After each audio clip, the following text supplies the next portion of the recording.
नमस्कार, आपका बहुत बहुत स्वागत है। मैं हूं आपके साथ वर्षा शर्मा। रुक करेंगे मध्य प्रदेश की खबरों की ओर। उज्जैन से बड़ी खबर है, जहां सीएम मोहन यादव देंगे बड़ी सौगात। 8,174 करोड़ की 6 इकाइयां शुरू होंगी और इसके साथ ही बता दें कि सड़क परियोजना का शिलान्यास करेंगे। मक्सी मार्ग और शहरी मार्ग शुरू और सरदार वल्लभ भाई पटेल स्कूल का उद्घाटन किया जाएगा। प्राकृतिक आपदा प्रभावित किसानों को राहत दी जाएगी। विकास कार्यों से क्षेत्र में उन्नति आएगी। सबकी बड़ी खबर हम आपको बता रहे हैं, जहां सीएम मोहन यादव बता दें कि बड़ी सौगात देंगे, कई परियोजना का लोकार्पण और शिलान्यास करेंगे। इसके साथ ही बता दें कि कार्यों से क्षेत्र में उन्नति आती हुई नजर आएगी और इसके साथ ही बता दें कि शहरी मार्ग और सरदार वल्लभ भाई पटेल स्कूल का उद्घाटन करेंगे। इस वक्त की बड़ी खबर हम आपको बता रहे हैं, सीएम मोहन यादव बड़ी सौगात देंगे।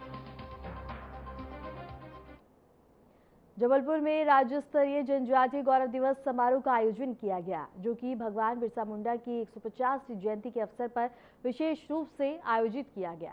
इस अवसर पर प्रधानमंत्री नरेंद्र मोदी ने वर्चुअल माध्यम से मुख्य अतिथि निभाया, जबकि मुख्यमंत्री मोहन यादव समारोह में मौजूद रहे। आयोजित इस राज्य स्तरीय जनजातीय गौरव दिवस समारोह में आदिवासी संस्कृति, कला और परंपराओं को प्रदर्शित किया गया। कार्यक्रम का उद्देश्य युवाओं को अपने सांस्कृतिक और ऐतिहासिक विरासत से जोड़ना बताया गया।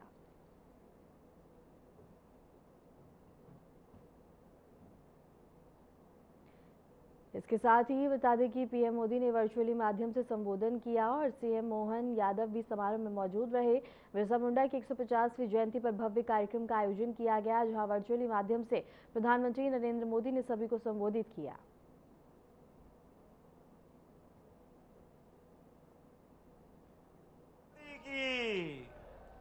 मंच पर विराजमान हमारे अपने मध्य प्रदेश के माननीय महामहिम राज्यपाल श्रीमान मंगूभाई पटेल साहब, केंद्रीय मंत्री माननीय दुर्गादास उइके जी, माननीय उप मुख्यमंत्री श्रीमान जगदीश देवड़ा जी, माननीय मंत्री कुंवर विजय शाह जी, माननीय मंत्री राकेश सिंह जी, माननीय विधायक और हमारे अध्यक्ष माननीय हेमंत खंडेलवाल जी, इस मंच पर मौजूद माननीय सांसद सुमित्रा जी, सभी माननीय विधायकगण, पूरा मंच जोरदार अभिनंदन करे दोनों हाथ खोल करके। वाकई आज का ये अद्भुत कार्यक्रम है। मुझे इस बात का आनंद भी है।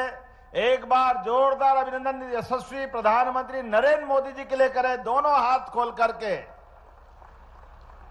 माननीय प्रधानमंत्री के आशीर्वाद के बाद बीते 5वें साल से ये लगातार बिरसा मुंडा जी के जन्मदिन दिवस के अवसर पर मध्य प्रदेश की इस धरती पर, जहां पूरे देश के अंदर सबसे बड़ी आबादी हमारे आदिवासी भाई बहनों की, मैं दोनों हाथ जोड़ के प्रणाम करता हूं, आपका अभिनंदन करता हूं। इस देश के अंदर अंग्रेजों के खिलाफ देश की स्वाधीनता के लिए जल, जंगल, जमीन और हमारे स्वाभिमान की रक्षा के लिए अंग्रेज, जिनके राज्य में ऐसा माना जाए सूर्य अस्त नहीं होता था, इतना विशाल उनका भूभाग था, लेकिन हमारे आदिवासी भाई बहन रघुनाथ शाह, शंकर शाह, रानी दुर्गा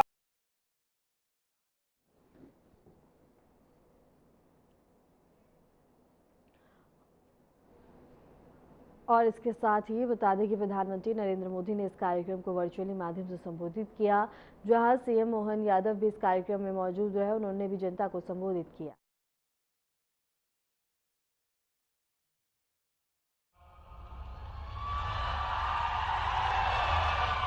मंच पर उपस्थित भगवान बिरसा मुंडा के परिवार के सभी सदस्यगण, देश के कोने कोने से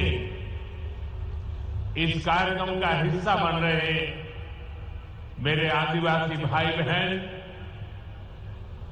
अन्य सभी महानुभाव और देश के अनेक कार्यक्रम इस समय चल रहे हैं। अनेक लोग हमारे साथ टेक्नोलॉजी से जुड़े हुए हैं, गवर्नर श्री हैं, मुख्यमंत्री हैं, मंत्री हैं। मैं उनको भी जनजातीय गौरव दिवस की बहुत बहुत शुभकामनाएं देता हूं।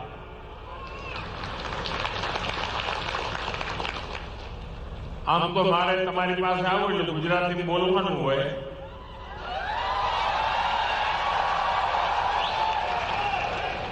પણ અત્યારે સમગ્ર દેશના લોકો આપણા કાર્યક્રમમાં જોડાયેલા છે, એટલે તમારા બધાના આશીર્વાદ અને અનુમતિથી હવે મારે વાત હિન્દીમાં જ કરવી પડશે। मां नर्मदा की ये पावन धरती आज एक और ऐतिहासिक आयोजन की साक्षी बन रही है। अभी 31 अक्टूबर को हमने यहां सरदार पटेल की 150वीं जयंती मनाई।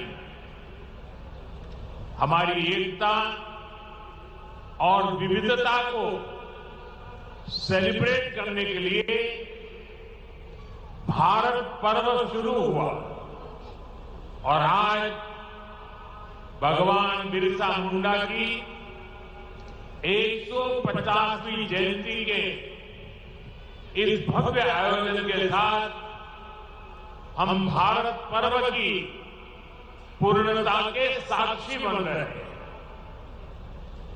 मैं इस पावन अवसर पर भगवान बिरसा मुंडा को प्रणाम करता हूं। आजादी के आंदोलन में गुजरात, राजस्थान, मध्य प्रदेश और पूरे जनजातीय क्षेत्र में आजादी की अलग जगाने वाले गोविंद गुरु का आशीर्वाद भी हम सबके साथ जुड़ा हुआ है। मैं इस मन से गोविंद गुरु को भी प्रणाम करता। अभी कुछ देर पहले मुझे देव मोगरा माता के दर्शन का भी सौभाग्य प्राप्त हुआ।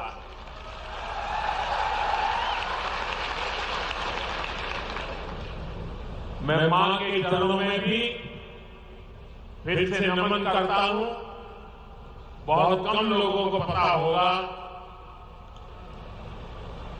काशी विश्वनाथ कॉरिडोर उसकी चर्चा होती है, उज्जैन महाकाल की चर्चा होती है, अयोध्या के राम मंदिर की चर्चा होती है, केदारनाथ धाम की चर्चा होती है। पिछले एक दशक में ऐसे कई हमारे धार्मिक ऐतिहासिक स्थानों का विकास हुआ है, लेकिन बहुत कम लोगों को पता होगा। मैं 2003 में मुख्यमंत्री के रूप में जब कन्या शिक्षा के लिए देरिया पढ़ने में आया था और तब मैं मां के चरणों में नमन करने गया था। अब उस समय वहां की जो स्थिति मैंने देखी थी, एक छोटी सी झोपड़ी जैसी जगह थी और मेरे जीवन में जो पुनर्निर्माण के अनेक काम हुए होंगे तो उसकी अगर मैं गर्व के साथ कह सकता हूं, उसकी शुरुआत देव मोगरा माता के इस स्थान के विकास से हुई।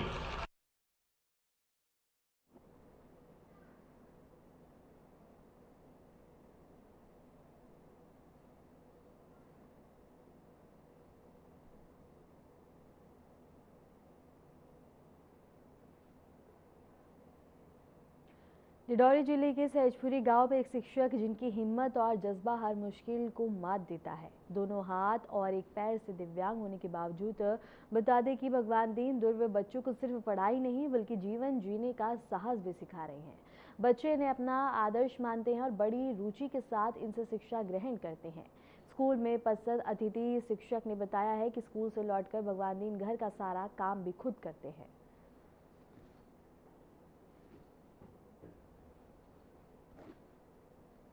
और इसके साथ ही बता दें कि हिम्मत की एक मिसाल देखने को मिली है, जहां बच्चों को करा रहे हैं भविष्य की और भी तैयारी और इसके साथ ही बच्चे का कर रहे हैं भविष्य रोशन।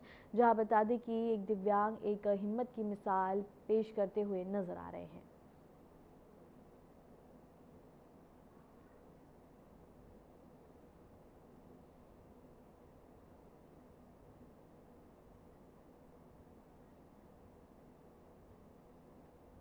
श्री भगवान दीन धुर्वे जी प्राथमिक शाला सहजपुरी में एज ए गेस्ट टीचर वर्ग 3 में कार्यरत हैं और जैसा कि वहाँ पर वो बच्चों को बहुत अच्छी शिक्षा दे रहे हैं और दिव्यांग होते हुए भी और बच्चों को बहुत अच्छे से पढ़ा रहे हैं और इससे सभी जितने भी टीचर कार्यरत हैं सबको उससे सीख लेनी चाहिए और ऐसे व्यक्तियों को ज़रूर हम लोग आगे जो भी 26 जनवरी या 15 अगस्त रहें सम्मान करने का काम उनका करेंगे। जैसे कि 2 बच्चे भी हैं उनके अतिथि के भरोसे उनका भरण पोषण हो रहा है, इस पर क्या कुछ प्रावधान है, कुछ मदद मिल सके उनको? जी, जैसे अनुसूचित जाति जनजाति कल्याण विभाग हमारा है और जैसे उनके बच्चे हैं और उच्च शिक्षा प्राप्त कर रहे हैं तो जो भी विभाग से जो भी सहायता होगी और अन्य तरीके से जो भी हेल्प हम कर सकेंगे वो उनके बच्चों के लिए हम लोग।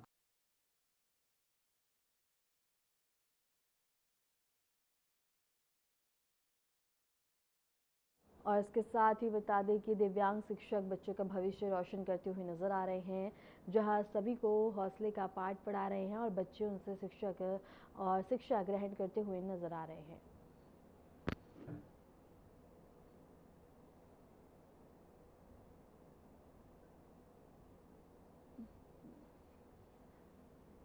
और इसके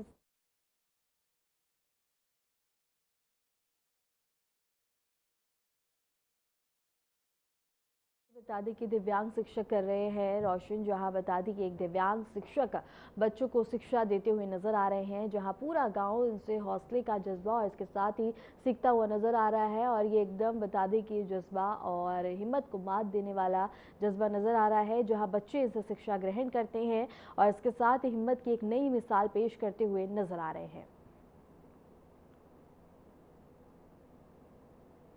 और यहाँ बता दें कि हौसले का पाठ पढ़ाया जाता है, जहाँ भविष्य रोशन करते हुए नजर आ रहे हैं।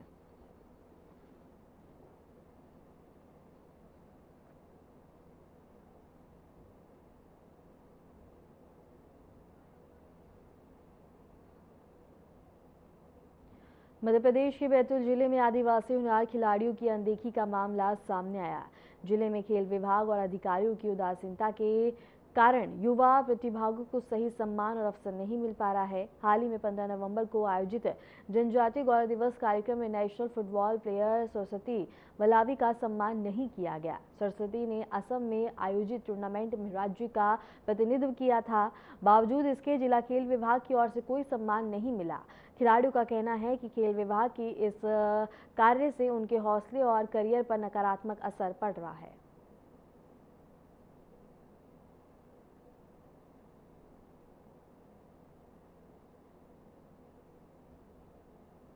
हमारे प्रशासन ने पूरी व्यवस्था करी थी। मैंने जिस प्रकार से देखा कि हमारे जिले के जो प्रतिभावान जो छात्र छात्राएं हैं उनको बुला के सम्मानित किया है और आपके द्वारा जो बात आई है मैं प्रभारी मंत्री को अवगत कराऊंगा, उनको भी सम्मानित किया जाएगा।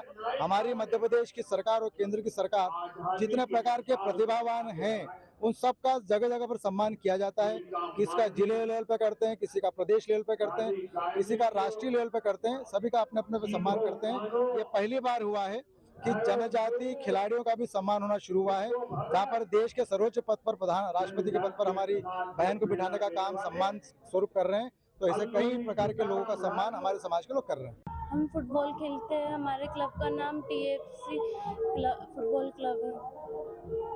और अभी कहाँ खेलने गए थे आप? असम गए थे, जोरहाट नेशनल गेम्स। हाँ। कब आए वहाँ से? 14 अगस्त से 31 अगस्त तक। उसके बाद बैतूल जब आप पहुँचे थे यहाँ, तो क्या खेल विभाग द्वारा कोई सम्मान कार्यक्रम या फिर रेलवे स्टेशन पर स्वागत वगैरह कुछ किया गया? कुछ नहीं। नेशनल खेल क्या है उसके बाद में कुछ नहीं। अच्छा, फिर यहाँ आज आप यहाँ आए, किसके बोलने पर आए थे?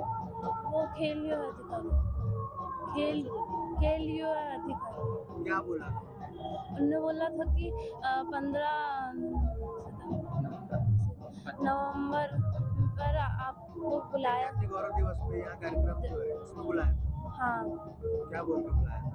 कि आपका सम्मान कराएंगे। फिर कल 9 साढ़े 9 बजे फोन आया कि हाँ कि नहीं है। मैंने करीबन 6-7 मैचेस खेले हैं और मेरा एक ओपन नेशनल कैंप में तक रही मैं। बाकी कैंप से कुछ इशू मतलब पॉलिटिक्स के चक्कर में मेरा लास्ट दिन से मेन लिस्ट से नाम कट गया था। हालांकि मैं पूरे कैंप भर पूरे मतलब 15 दिनों तक कैंप चला, तो मैं पूरे कैंप भर कैंप अटेंड किया मैंने और लास्ट दिन तक भी मेरा मेन लिस्ट में नाम था। लेकिन उसके बाद कुछ पॉलिटिक्स या फिर ऐसा नहीं कह सकते कि पॉलिटिक्स, लेकिन कुछ रीज़न की वजह से मेरा नाम काट दिया गया और मेरी जगह किसी और लड़की का सिलेक्शन हो गया। इस मामले में आपने खेल अधिकारी से बात की? सभी से बात किया था। क्या कहना था उनका कहना ये, उन्होंने सिर्फ ये इतना हमें पता चला था लास्ट तक कि उनका सिर्फ कॉल वॉल गया, उनने बातें की। ये हम लोगों को सिर्फ आश्वासन दिया गया था कि हम लोगों का हो सकता है, लेकिन लास्ट तक हमारा कुछ नहीं हुआ।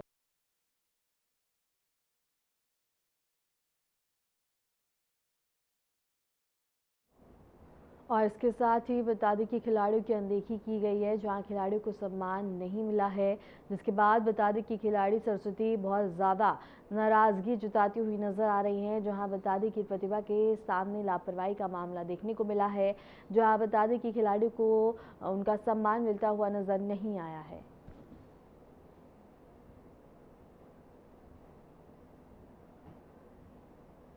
निवेश के गवाल टोले स्थित यादव मंडी में मामूली विवाद हिंसक झड़प में बदल गया। हमले में एक युवक गंभीर रूप से घायल हुआ और कई मकानों तथा वाहनों को बुरी तरह से नुकसान पहुंचा है। इस हिंसक हमले में घरों की खिड़कियां, दरवाजे और घरेलू सामान बुरी तरह से तोड़फोड़ की गई है। वहीं मोहल्ले के बाहर खड़े वाहनों को भी क्षतिग्रस्त किया गया। हमले के दौरान हिम्मत यादव पर जानलेवा हमला किया गया और उसे गंभीर चोटें भी आई हैं। स्थानीय लोगों ने तुरंत उसे जिला अस्पताल में भर्ती करवाया। इस घटना की जानकारी मिलते ही यादव मंडी के लोग थाने पहुंचे और आरोपियों पर कड़ी कार्रवाई की मांग की। पुलिस ने स्थिति को नियंत्रण में किया है और मामले की गंभीरता को देखते हुए जांच शुरू कर दी गई है। अधिकारियों का कहना है कि हमले में शामिल युवकों की पहचान कर आगे की कानूनी कार्रवाई की जाएगी।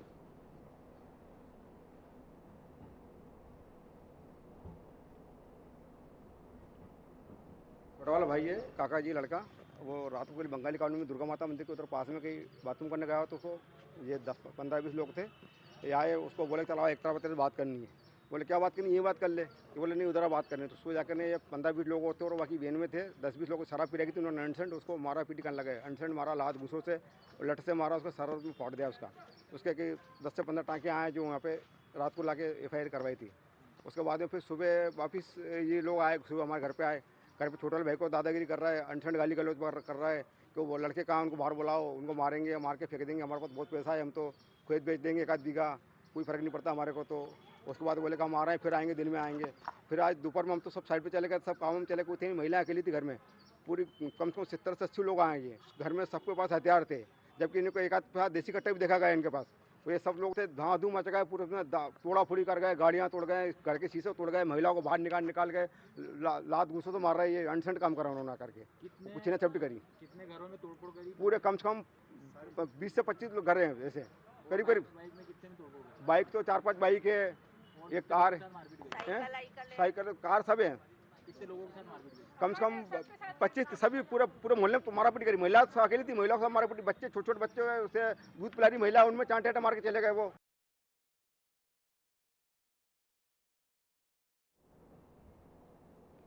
मध्य प्रदेश के उज्जैन स्थित महाकालेश्वर मंदिर में भस्म आरती का आयोजन हुआ। बता दें कि अभिनेता रवि दुबे और उनकी पत्नी ने भक्तिभाव से आरती में हिस्सा लिया और मंदिर परिसर में उपस्थित अन्य श्रद्धालुओं के साथ धार्मिक कार्यक्रम का आनंद भी लिया। उज्जैन से खबर हम आपको बता रहे हैं, जहां महाकालेश्वर मंदिर में आरती की गई और मंदिर परिसर में धार्मिक कार्यक्रम का आयोजन हुआ, जहां अभिनेता रवि दुबे और उनके परिवार ने, बता दें कि यहाँ और इसके साथ ही उनकी पत्नी सरगुन मेहता भी उनके साथ यहाँ मौजूद रहीं और दोनों ने बाबा महाकालेश्वर का आशीर्वाद प्राप्त किया। और यहाँ बता दें कि उनके प्रशंसकों में काफ़ी ज़्यादा उत्साह देखने को मिला। और महाकालेश्वर में बता दें कि अभिनेता रवि दुबे और उनकी पत्नी सरगुन मेहता ने उज्जैन पहुंचकर बाबा महाकालेश्वर का आशीर्वाद प्राप्त किया।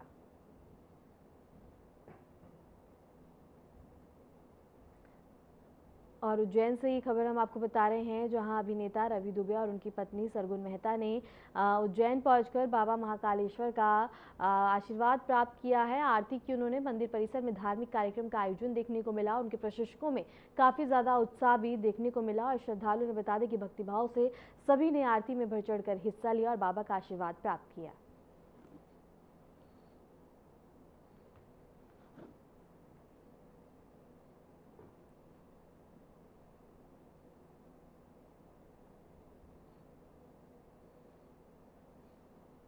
और इसके साथ ही बता दें कि महाकालेश्वर मंदिर में बता दें कि आरती की गई और इसके साथ ही सभी ने इस आरती में बढ़ चढ़कर हिस्सा लिया। और इसके साथ ही बता दें कि यहाँ अभिनेता रवि दुबे और उनकी पत्नी सरगुन मेहता यहाँ उज्जैन पहुंची हैं, जहां दोनों ने बाबा का आशीर्वाद प्राप्त किया और इसके साथ ही बता दें कि दोनों को सम्मानित भी किया गया। और यहाँ बता दें कि पूरा मंदिर परिसर भक्तिमय भाव से उठता हुआ नजर आया। सभी में श्रद्धा और आस्था देखने को मिली। जहां बता दें कि अन्य श्रद्धालुओं में भी अभिनेता रवि दुबे और सरगुन मेहता के प्रशंसकों में काफी ज्यादा उत्साह उनको देखने को मिला और इसके साथ ही काफी ज्यादा लोग उत्साहित से उनसे मिलने के लिए। और इसके साथ ही बता दें कि महाकालेश्वर मंदिर में आरती की गई, जहां सभी श्रद्धालुओं ने बढ़ चढ़कर हिस्सा लिया।